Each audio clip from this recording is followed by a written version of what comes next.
we want to really focus on the idea of growth mindset. And that's sort of becoming more popular in nomenclature and in culture right now. But it's been something that we've looked at for a very long time. And it's simply the idea of talking about this thing you are doing versus you as a person. The best example that I heard was talking about your child being an artist or drawing something really well, even as young as 3 to 5 years old. And instead of saying, wow, you're such a good artist, you are so, talking just specifically about that product. This is a really good drawing. And I never thought that one could be harmful over another. But if you think about it, when we keep planting the seeds of you are this, you do these things, that expectation is really planted deep. And those of you that are smart enough or lucky enough to be watching the video version, there's a lot of really great facial hair going on today. So if you're missing that, you might want to check out the video version. But anyway, Bobby, everybody knows you, of course, director of bands at Wando High School, leadership guru. How are things going for you? You know what? It's really interesting. We're playing at the CBDNA Southeastern Convention tomorrow. So we just had our final rehearsal today and are putting all the, finishing touches and making sure we have all of the right stuff for tomorrow, making sure we have all the bow ties, those really important things before you do a major concert, right? Well, thank you for stopping on such an important day to talk with me. Hopefully this will calm your nerves. Not that you have anything to worry about. Your kids are always like totally on it. And the band at Wando, as we all know, is so stellar. So one of the silver linings of everything we've all been through the last couple of years with the disruption and the shutdowns and everything is like it's reminded us, okay, wait, we need to do more of this. And wow, our students, we realize are struggling over here. We can do so. So there are some opportunities here to sort of reset something. So where do you start that conversation when you think about sort of new expectations for student leaders at this time? Well, I think looking at what the landscape is, understanding that they're only in your band class for X amount of hours a day, and the rest of their day is involved in school and home. And for many of our students, one of those two, or possibly both, has been a pretty emotionally draining, emotional roller coaster, whatever are the best ways to say that. And being able to meet the students where they are, I've found that they're a little bit more erratic than they used to be. Used to be kind of an even keel sort of thing, but I think now you see some of those major shifts in mood out of nowhere. And I think that comes from the lack of stability and the almost feeling of uncertainty. Who will get quarantined next? Will this be at a major point in our timeline? That's on everybody's thought process. That's in everybody's mind.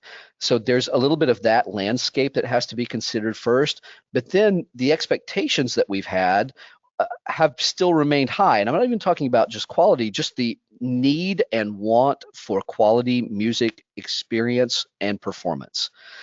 So you have this thing where the resources are a little bit lower than they once were, and now the expectation is maybe even a little higher. The students need and crave that performance opportunity, whereas sometimes that there are seating limits or there are mask limits or there are. So I think that that's maybe the largest thing that I would tell you we're looking at in student leadership world to try and figure out how do we meet these students where they are and give them the best tools and resources to navigate.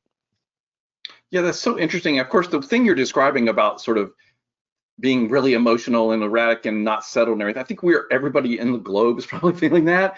But then when you think about the students who have been so isolated and how difficult that is for them at that age and all, I get what you're saying for sure.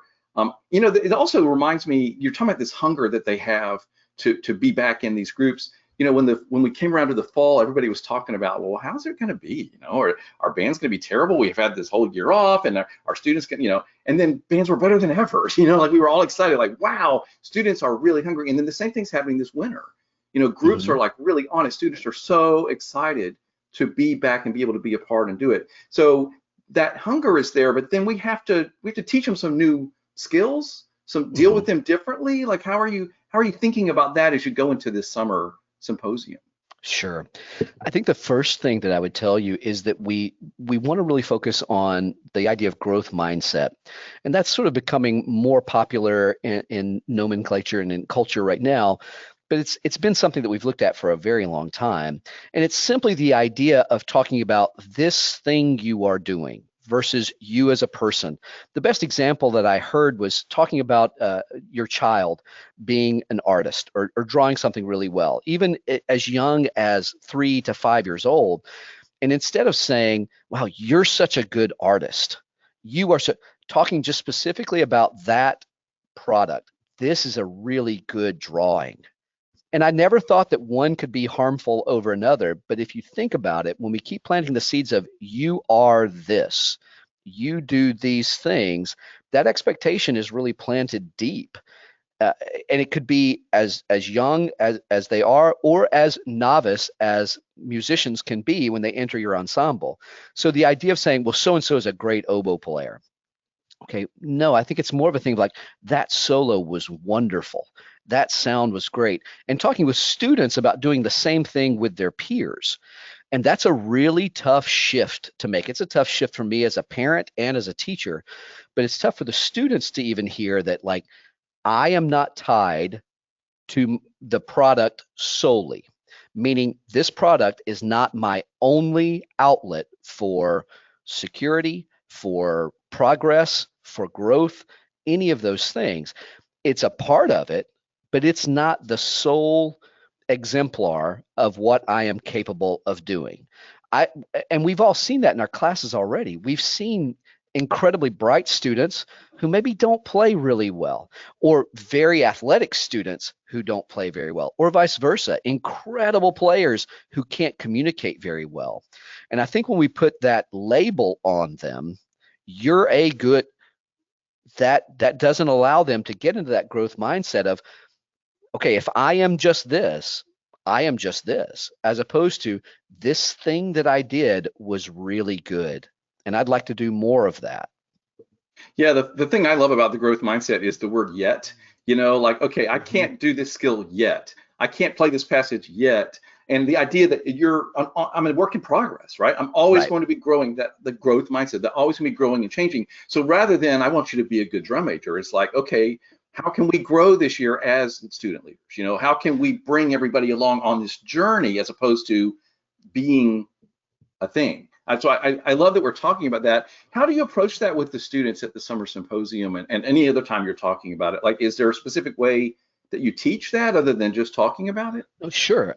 To be honest with you, we actually put some things in front of them that they cannot do immediately. And That's for awesome. those kids, that's hard. It's hard to find something that they cannot do right out of the gate because they're so bright. Yeah. But we try to say, okay, here's the challenge, go for it. As opposed, like, I think sometimes when they get a piece of music and, oh, there are a lot of 16th notes or it's in the key of B major, it's almost shut down before it begins, as opposed to, oh wow, this is a really cool opportunity, like, let me see how I can dig into this. I'll give you a really quick example of one of the things we do some conducting exercises, and we do some where we actually will just do through the meters, conducting 5/4, 4/4, 3/4, 2/4, 1/4, and in reverse. And when they start doing it, it's a little clumsy, but they can get to that really pretty fast. And then we start saying, okay, now your job is to mentally have your brain monitoring something else, percussion, woodwinds, whatever, and your hands, your physical quality still being exactly consistent. And so we do some things where I'll just ask them questions like, say your name, while they're doing the meters. And you can see I mess people up pretty quickly there. Say your address. And then it's, okay, now say the alphabet. A, B, C, D, E, F, G, keeping up with the counts in their back of their brain versus in the front of their brain, being able to do those things. And that takes us a little while. And then we do Z, Y, X, W, V, U, T, S, R, Q. And that's, of course, the alphabet going backwards. I say, of course, like that's really easy. It's not. And every time, what's very cool is it's become, you can tell the kids who have been at our camp before, because they're like, I'm ready for this.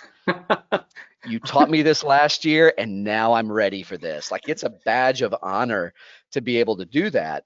And we actually just then continue to layer things on top of that so they can see that nothing is impossible. It's just a step-by-step process that we go through.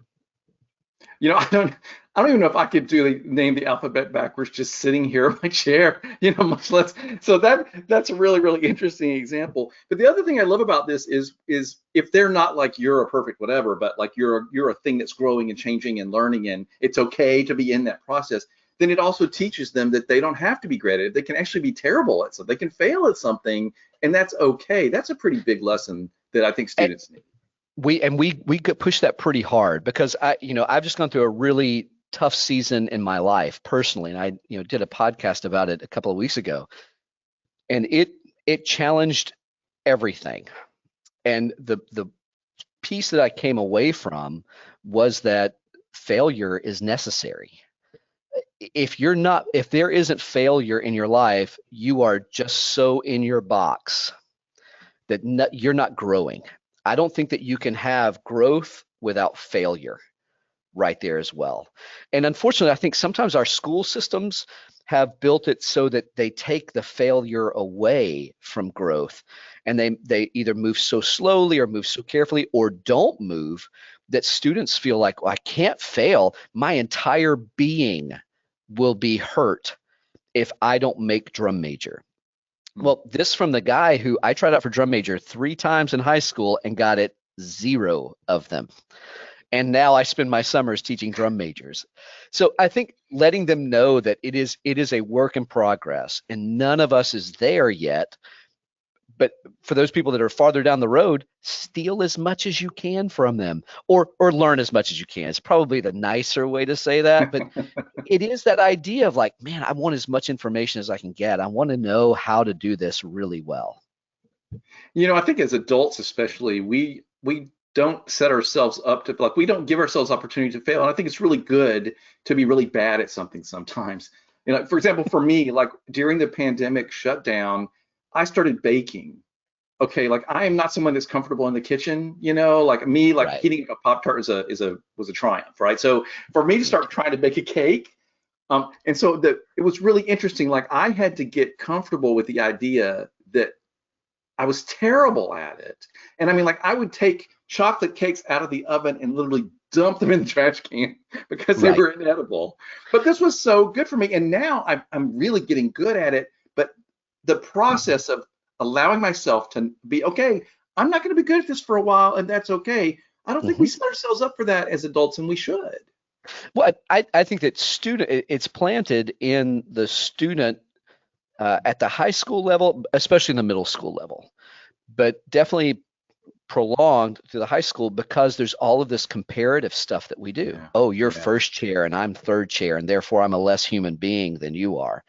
Like, where did that come from?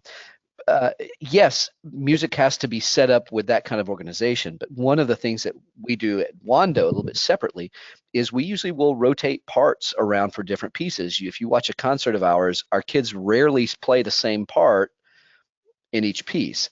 And we're strategic about that. I don't want to kid anybody that like, yes, the people who audition to be first need to play first in your major work. But like, for example, we're doing Ye Banks and Braes, Obani Dune in the middle of our concert. And so we basically rotated everybody out so that some of our That's younger cool. players could sit first chair, seeing the real first chair sitting down the aisle, and it just upped their game. And what's interesting is I would challenge anybody who gets to hear us tomorrow to tell me that those aren't our best players in the top seeds. And I don't think you will, because they've really grown in that process. Well, and you're setting them up for the growth mindset. You're setting them up to grow through that experience. And you're also teaching them that our goal here is not to be perfect, but to make music, right? Absolutely. It's to communicate. When music truly communicates, we talk about honoring the composer a lot of time. And we talk, for students, it's easy for them to hear about, okay, have you ever done a DBQ or have you ever done a project where you really poured your heart into it and the feedback you got was, this is fine. And man, that just singes them. Like I can feel the hair on the back of their neck stand up, like they're ready to attack when that happens. I'm like, okay, well, think about as a composer, what would you want? How do you want people to approach this, you know, piece of your heart that has been poured out here? And they really approach music, I think, differently when that happens. I would say student leadership is the same way.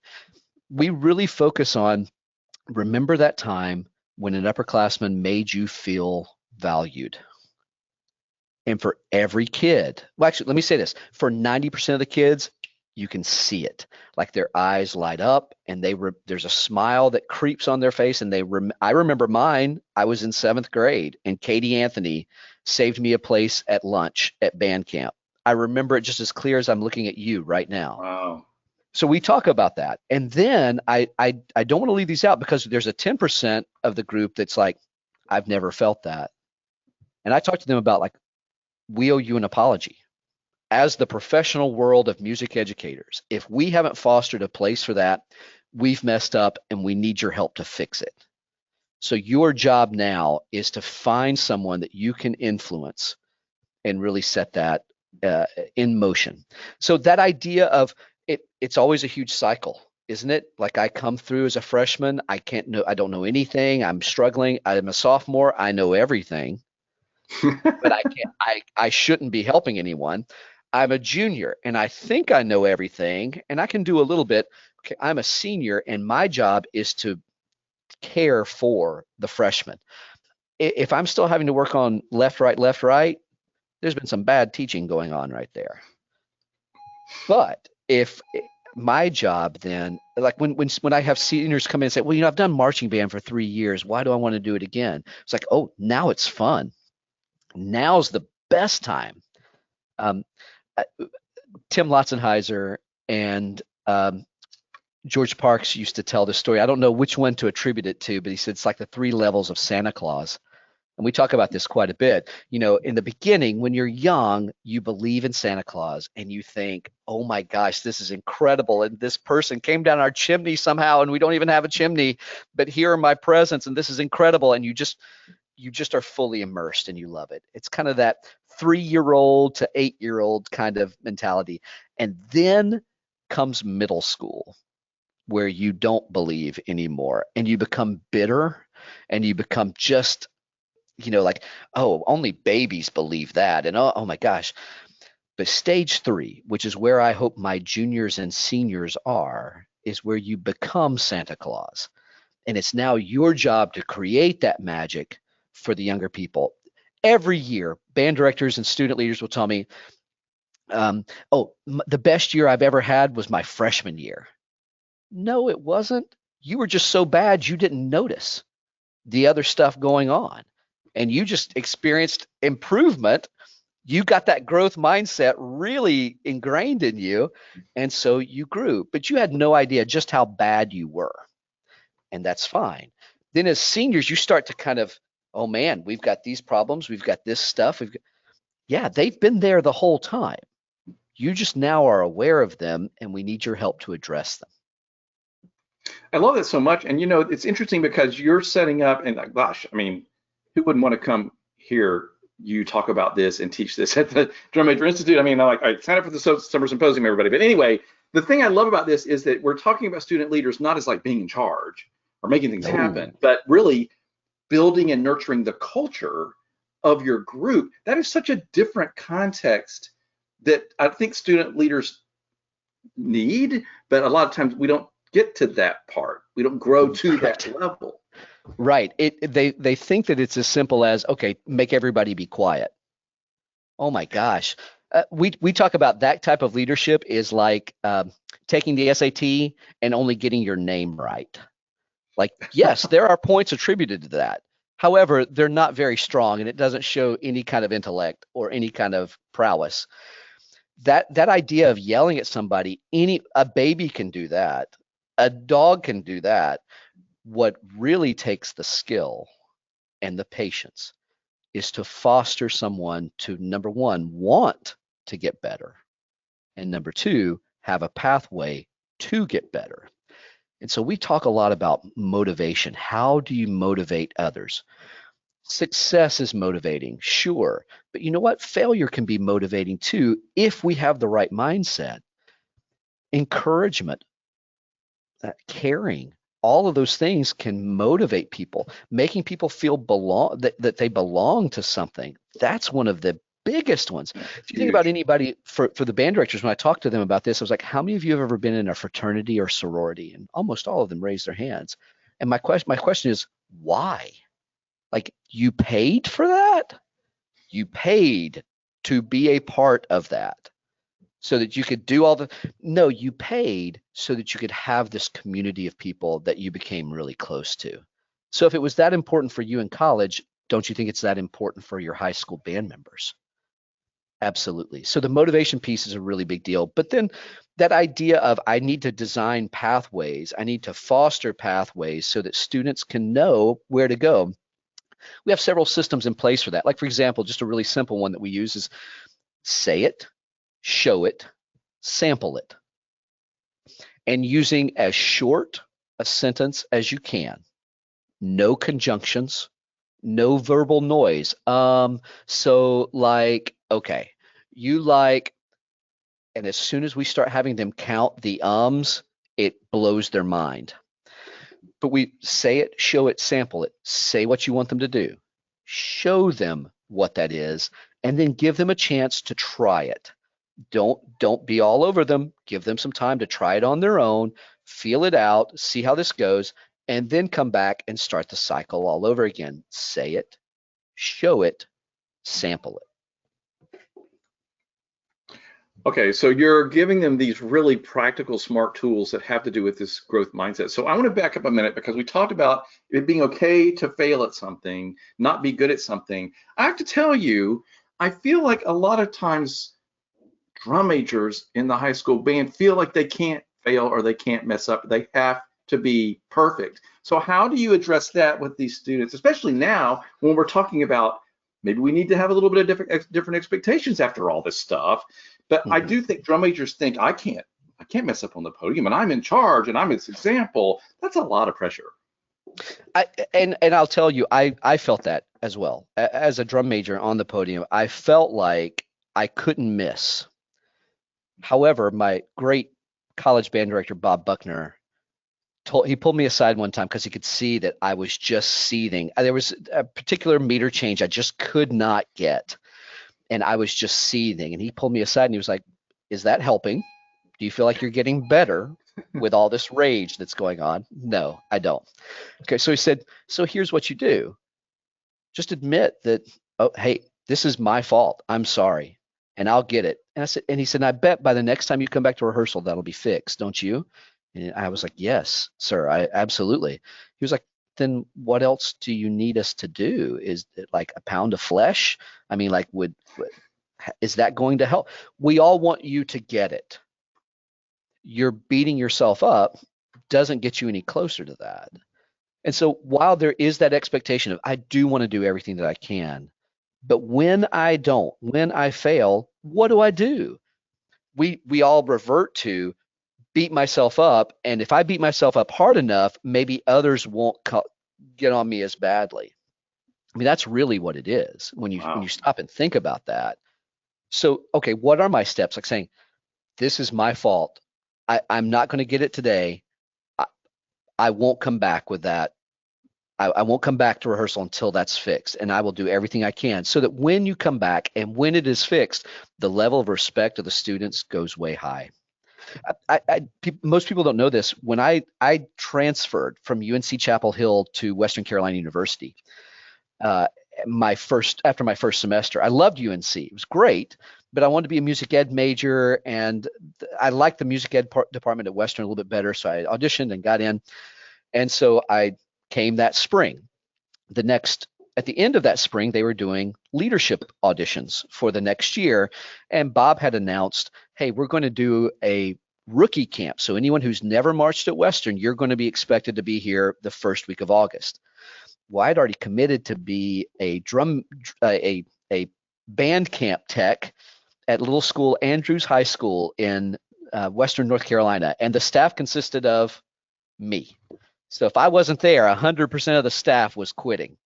And so I went into Bob and I said, hey, I saw you have this on the schedule.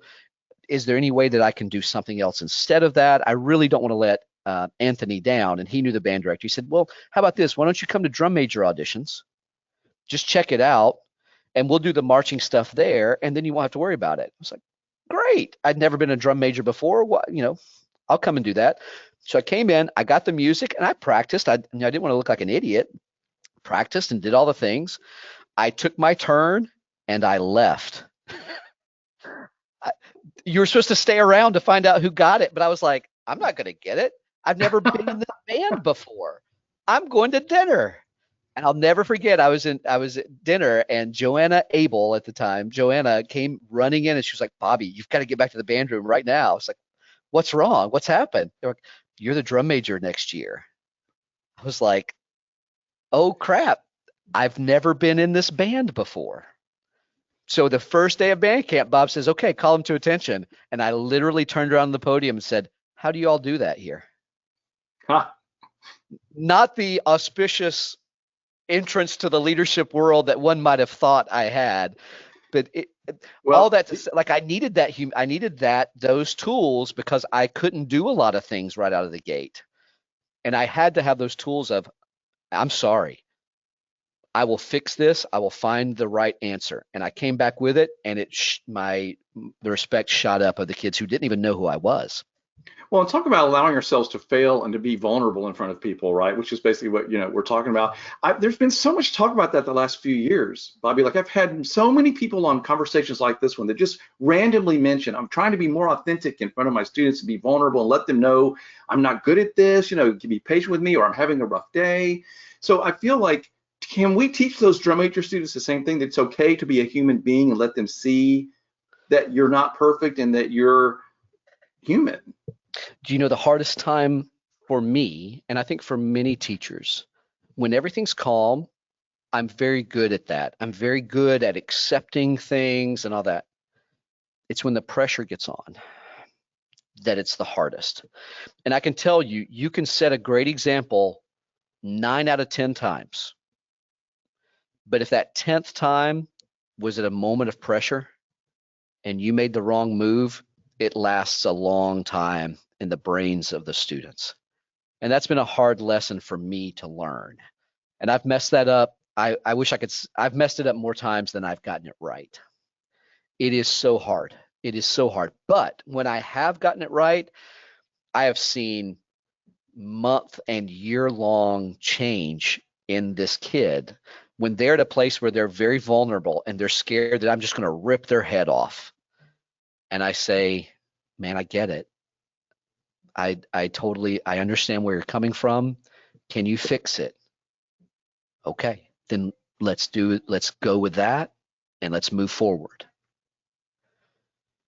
I've gotten more positive run out of that than chewing out somebody and expecting them to do because it's better. a person and they're struggling, and like, we have to be empathetic and understand where they're coming from. And again, as you sort of said, we need to adjust expectations right now for the current climate. And so I feel like, especially now, we need to be reminding ourselves, okay, everybody's sort of been through it. They're sort of tired. Maybe their emotions are a little more on the edge. So we have to remember that.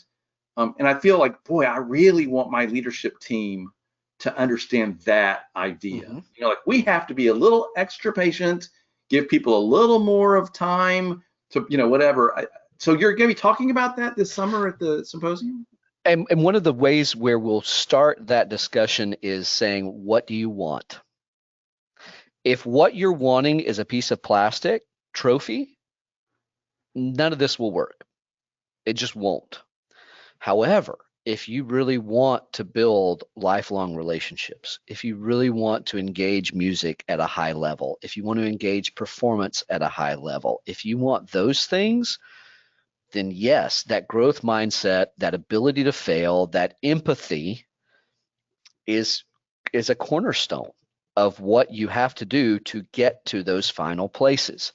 So we have to really, and gosh, it's so hard for many band directors and for students because they want to say, well, this year we won this, this, and this. Well, the next year we won 4 of those things. The next year we won 6. Well, yeah, but the 6 you won may have been the Toilet Bowl Classic, the Our Lady of Mediocrity Invitational, everything is relative. And I think helping students see the things we can control are here. Let's focus on those. We cannot control judges. We cannot control placements other than to put our very best foot forward. And then if we don't if we don't place where we thought, going at that in a different way. I mean, we dealt with that this year. Bigger than life. We're 13th place at Grand Nationals, the dreaded 13th place. And man, I won't lie, it punched us in the gut completely.